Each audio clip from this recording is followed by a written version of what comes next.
1절부터 10절까지의 말씀입니다. 제가 가지고 있는 성경으로는 구약성경 369페이지에 있습니다. 제가 봉독해 올려드리도록 하겠습니다.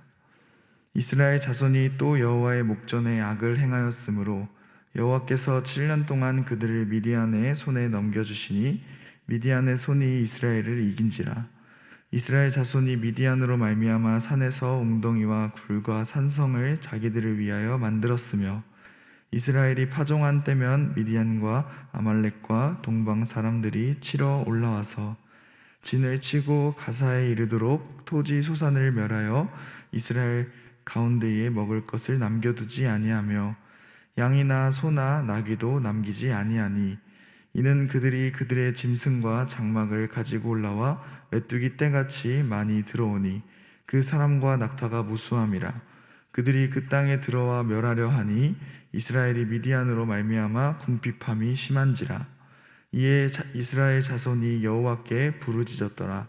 이스라엘 자손이 미디안으로 말미암아 여호와께 부르짖었으므로 여호와께서 이스라엘 자손에게 한 선지자를 보내시니 그가 그들에게 이르되 여호와께서 이같이 말씀하시기를 이스라엘의 하나님 내가 너희를 애굽에서 인도하여 내며 너희를 그 종 되었던 집에서 나오게 하여 애굽 사람의 손과 너희를 학대하는 모든 자의 손에서 너희를 건져내고 그들을 너희 앞에서 쫓아내고 그 땅을 너희에게 주었으며 내가 또 너희에게 이르기를 나는 너희의 하나님이 여호와이니 너희가 거주하는 아모리 사람의 땅의 신들을 두려워하지 말라 하였으나 너희가 내 목소리를 듣지 아니하였느니라 하셨다 하니라. 아멘. 할렐루야. 오늘 우리는 하나님을 의지하기로 결단하여 이 자리에 모인 줄로 믿습니다.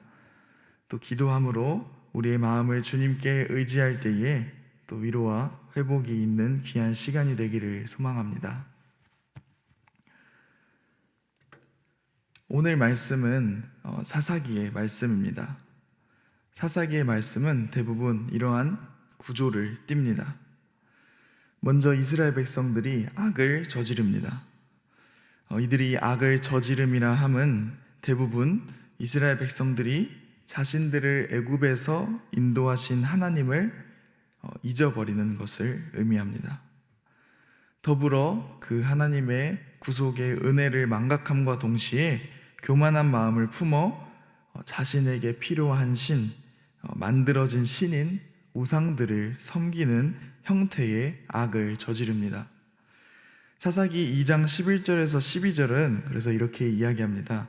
이스라엘 자손이 여호와의 목전에 악을 행하여 바알들을 섬기며 애굽 땅에서 그들을 인도하여 내신 그들의 조상들의 하나님 여호와를 버리고 다른 신들 곧 그들의 주위에 있는 백성의 신들을 따라 그들에게 절하여 여호와를 진노하게 하였으되 즉 하나님으로부터 인간에게 내려오는 구속과 은혜의 사랑을 저버리고 망각함과 동시에 인간의 욕심으로부터 만들어진 우상들을 섬기는 악을 저지른 것입니다. 그렇게 이스라엘 백성들이 악을 저지르고 그에 대한 하나님의 징계가 나타납니다. 하나님의 징계는 이스라엘 백성들이 주변 이방 나라에게로부터 무기력하게 패배하는 모습으로 나타납니다. 이스라엘이 여호와 하나님을 신뢰하면서 그의 주권하심 아래, 통치하심 아래에 있었을 때에는 그저 먹이라, 그저 밥이라 여겨지던 이방 나라들과에서 전쟁에서 쉽게 패배합니다. 그들의 침략을 받아서 식량과 삶의 터전을 공격받습니다. 심지어 상대가 되지 않았던 그 이방 나라의 통치까지 받게 됩니다. 마치 애굽에서 종살이를 다시 하는 것과 같은 억압되고 짓눌린 삶을, 종된 삶을 다시 살게 되는 것입니다. 오늘 말씀에서도 이스라엘 백성들이 당하는 상황을 이렇게 표현합니다. 이스라엘이 파종할 때면 미디안과 아말렉과 동방 사람들이 치러 올라와서 진을 치고 가사에 이르도록 토지 수산을 멸하여 이스라엘 가운데에 먹을 것을 남겨두지 아니하며 양이나 소나 나귀도 남기지 아니하니 이는 그들이 그들의 짐승과 장막을 가지고 올라와 메뚜기 떼같이 많이 들어오니 그 사람과 낙타가 무수함이라. 그들이 그 땅에 들어와 멸하려 하니. 즉 이스라엘 백성들은 일을 하여도 소득이 없는 억울한 일을 겪으며 또 밝은 미래에 대한 희망을 생각할 수 없는 절망적인 상황, 그리고 치욕과 수치, 그리고 아픔을 겪게 됩니다. 이런 아픔 가운데에 이스라엘 백성들은 그 징계와 어려움 속에서 여호와께 부르짖습니다. 하나님을 찾습니다. 그리고 그런 이스라엘 백성들에게 하나님은 선지자를 보내어 그 하나님의 말을 대언하게 합니다. 즉 사사기의 말씀의 주로 형태는 이스라엘 백성들의 타락, 그리고 하나님의 징계, 그리고 이스라엘 백성들의 부르짖음, 그리고 하나님이 선지자를 통한 그의 말씀 선포의 형태가 계속되어 반복됩니다. 이 반복의 사건을 하나의 역사적인 사건으로, 그리고 객관적인 관점으로 바라본다면 조금 답답한 이야기가 아닐 수 없습니다. 계속해서 반복되는 타락과 징계, 하나님의 말씀, 그럼에도 또 다시 타락하고 또 다시 징계가 이루어지고 또 다시 하나님의 말씀이 선포가 됩니다. 그저 이스라엘 백성들이 하나님으로부터 받은 은혜를 잊지 않으며 우상들을 섬기지 않고 하나님만 온전히 선택하여 잘 섬기면 될 텐데 하는 생각이 들기도 합니다. 계속해서 똑같은 실수를 반복하는 이스라엘 백성들의 행보가 정말 답답하게 느껴집니다. 그러나 이 말씀을 우리의 삶에 가져와 비교해 본다면 과연 우리의 일상 속 선택과 우리의 삶은 이 이스라엘 백성들과 얼마나 다를까 하는 생각이 들기도 합니다.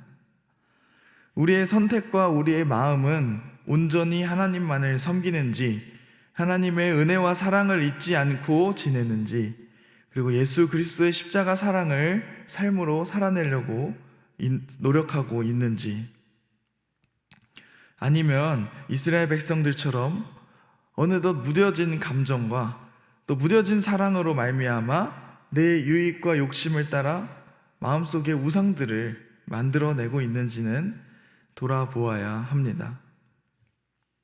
제 자신을 먼저 돌아보면 참 부끄러운 답밖에 할 수 없습니다. 어쩌면 사사기의 말씀에 그 이스라엘 백성들의 이야기가 여전히 지금 나의 모순된 모습을 대변하고 있는 것 같습니다. 더 나아가 우리 인간의 죄된 속성과 죄된 본성을 지칭하고 있는 것 같습니다.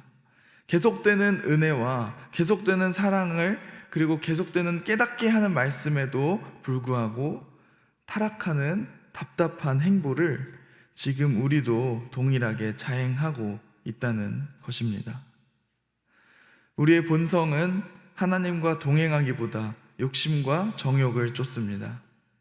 죄를 선택하고 죄의 종노릇하는 자가 되는 선택을 하는 것입니다. 그저 아무리 노력해도 아무리 기도해도 바뀌지 않는 나의 죄된 본성, 부족함을 마주하며 온전히 하나님을 섬기지 못한 죄책감으로 우리는 계속해서 살아가야 하는 것일까요? 그렇지 않습니다. 그럼에도 불구하고 우리의 죄된 본성에도 불구하고 우리에게는 희망이 있습니다. 8절을 보면 하나님은 이스라엘 자손들에게 선지자를 보내십니다. 멸절자 혹은 정복자 혹은 심판자가 아닌 하나님의 마음을, 하나님의 말씀을 대언하는 선지자를 보내신 것입니다. 그리고 그 선지자는 이스라엘 백성들을 향한 하나님의 마음을 이렇게 전달합니다. 내가 너희를 애굽에서 인도하여 내며 너희를 그 종 되었던 집에서 나오게 하여 애굽 사람의 손과 너희를 학대하는 모든 자의 손에서 너희를 건져내고 그들을 너희 앞에서 쫓아내고 그 땅을 너희에게 주었으며 내가 또 너희에게 이르기를 나는 너희의 하나님 여호와이니 너희가 거주하는 아모리 사람의 땅의 신들을 두려워하지 말라 하였으나 너희가 내 목소리를 듣지 아니하였느니라 하셨다 하니라. 아멘. 먼저 하나님은 여전히 유효한 하나님과 이스라엘 백성들과의 관계를 이야기합니다. 이스라엘 백성들이 타락했을지라도, 바알을 섬겼을지라도 여전히 여호와 하나님은 이스라엘 백성을 종된 애굽 땅으로부터 구원한 하나님임을 알리고 선포합니다. 그리고 그 하나님이 여전히 너희의 하나님, 이스라엘의 하나님임을 이야기합니다. 이스라엘 백성과 하나님과의 관계가 깨지지도 않았고 변하지도 않았다는 것입니다. 우상 숭배와 같이 인간의 욕심으로부터 시작된 관계는 작은 실수나 작은 잘못으로 인하여 깨지기가 쉽습니다. 변질되기가 쉽습니다. 그러나 하나님으로부터 시작된 이 관계에는 포기하시지 않으시는 신실하신 하나님으로 말미암아 깨지지 않고 회복의 가능성과 희망이 있는 것입니다. 우리의 연약함, 죄된 본성으로도 깨지지 않는, 변하지 않는 관계가 하나님과 우리와의 관계임을 믿습니다. 우리의 삶이 힘겨워지는 고통의 순간 속에서도 어쩜 나에게 이런 시련이 찾아올 수 있을까 하는 억울한 징계의 상황 속에서도 하나님을 신뢰하려 하였지만 죄책감으로 인하여 무기력해지는 상황 가운데에서도 변하지 않는 것이 있으니 그것은 하나님으로부터 시작된 관계입니다. 우리에게도 이러한 선지자와 같은, 이러한 징계와 같은 어떤 하나의 하나님의 마음을 대변하는 것과 같은, 그리고 변하지 않는 강력한 증거가 있습니다. 그것은 바로 우리를 위해 십자가에 못 박히시고 부활하신 예수 그리스도이십니다. 이 예수 그리스도에 대해서, 그리고 우리의 죄된 본성과 그 관계에 대해서 로마서 6장 6절과 9절은 이렇게 이야기합니다. 우리가 알거니와 우리의 옛 사람이 예수와 함께 십자가에 못 박힌 것은 죄의 몸이 죽어 다시는 우리가 죄에게 종 노릇하지 아니하려 함이니 이는 죽은 자가 죄에서 벗어나 의롭다 하심을 얻었음이라.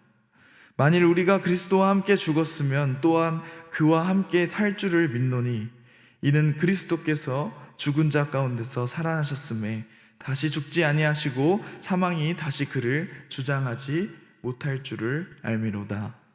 아멘.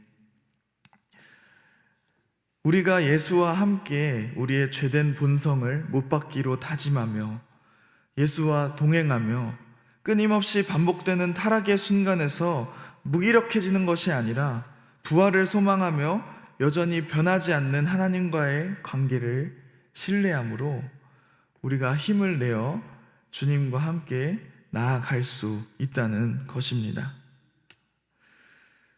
이스라엘 백성도 타락하고 징계를 받고 부르짖고 선지자를 통하여서 회복을 하였습니다. 그 과정이 한 번이 아니라 여러 사사들을 통하여서, 여러 선지자들을 통하여서 계속 반복되었습니다.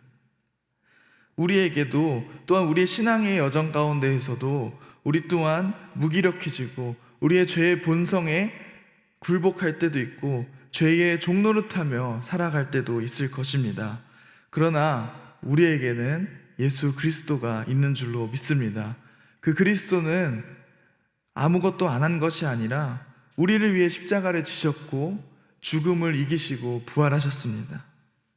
그것이 우리가 하나님과의 관계 속에서 변하지 않는 것이고, 그리고 그 사랑이야말로 하나님과 우리의 관계를 변하지 않게 하는 줄로 믿습니다. 우리가 그것을 의지하여서 한 걸음 한 걸음 주님께 나아가고 또 그 관계를 의지함으로 우리가 온전히 우리의 무기력함을 용기를 내어 회복할 수 있는 귀한 저와 여러분들이 되기를 간절히 소망합니다. 우리 함께 기도하시겠습니다. 하나님 참으로 감사합니다. 우리가 죄인 되었을 때에 우리를 위하여 십자가를 지신 그 사랑으로 말미암아 우리가 희망을 품고 살아가게 하시니 감사합니다. 그럼에도 우리에게는 여전히 연약함이 있습니다. 내 실수로 말미암아 하나님과의 관계가 깨어질 것 같은 두려움이 있습니다. 우리를 돌이키게 하기 위한 징계는 있어도 포기하시지 않으시는 하나님을 신뢰하오니 우리의 마음 가운데에 주님이 허락하신 부활의 희망으로 용기를 얻게 하소서. 특히 자신의 잘못이라 죄책감에 시달리며 마음을 닫고 마음을 아파하는 자들에게 하나님의 얼굴을 볼 수 있는 화평을 허락하여 주옵소서. 하나님, 우리 수표교회를 위해서 기도합니다. 주님의 마음이 있는 곳에 우리 교회의 마음이 있게 하시고, 기도함으로 주님께 의탁하여 나아가고 있는 여러 가지 사역 위에도 주님이 함께하여 주시옵소서. 이를 위해 힘쓰시는 김진홍 담임 목사님을 위해서 기도하오니 주님이 주시는 새 힘으로 말미암아 지치지 않고 은혜 가운데로 나아갈 수 있도록 인도하여 주시옵소서.